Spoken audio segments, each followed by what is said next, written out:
What ho! It looks like a new Vault Hunter has arrived on Pandora.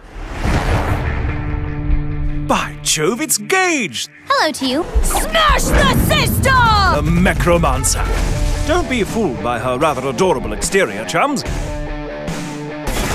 Gage can mass murder with the very best of them. Take her little big trouble, which makes Gage's electrical attacks considerably more...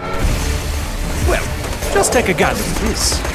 Now, you may have noticed several things. Firstly, that when Gage kills an enemy with a critical hit, their death creates a massive electrical storm around them. Secondly, that when Gage's enemies take shock damage, they have a chance to be lit on fire. And thirdly, that the previous two things I mentioned are rather awesome.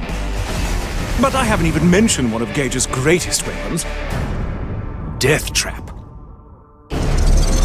Legless torso of pure awesomeness!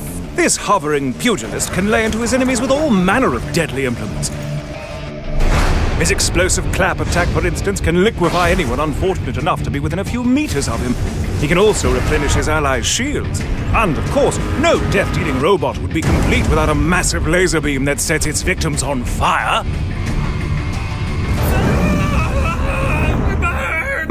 How quaint. But even without her death trap, Gage is still more than a match for her enemies, which is spectacular for those amongst us who aren't the most skilled at...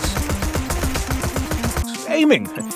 Close enough gives any of your stray bullets a chance to ricochet back and hit your target anyway. Even if you miss, you see, your bullets will still find a nice, comfy home in your enemy's brain matter. Isn't that lovely? But if you're worried that such a skill might make Gage seem too simple, then you clearly know nothing of what might be Gage's most difficult and yet most rewarding skill.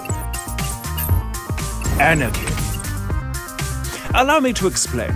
If you kill an enemy or empty your gun's magazine while in combat, you'll get a single stack of anarchy. Each stack of anarchy increases your damage but decreases your accuracy. That may not sound like much until you realize you can earn literally hundreds of stacks through combat. After a while, you'll be doing massive amounts of extra damage. Of course, your accuracy will suffer horrendously, but if you should get so lucky as to nail a shot, your enemies will feel it. By God, will they feel it. Now, I haven't even scratched the surface of Gage's abilities. Whether you plan to shock your enemies to death, obliterate them with anarchy, or melt them into nothingness with a bloody large robot, rest assured, Gage is a true badass. Now, get out there and melt some faces! Need a face shot! Boom! Squish! Yay! It is going to be off the chain!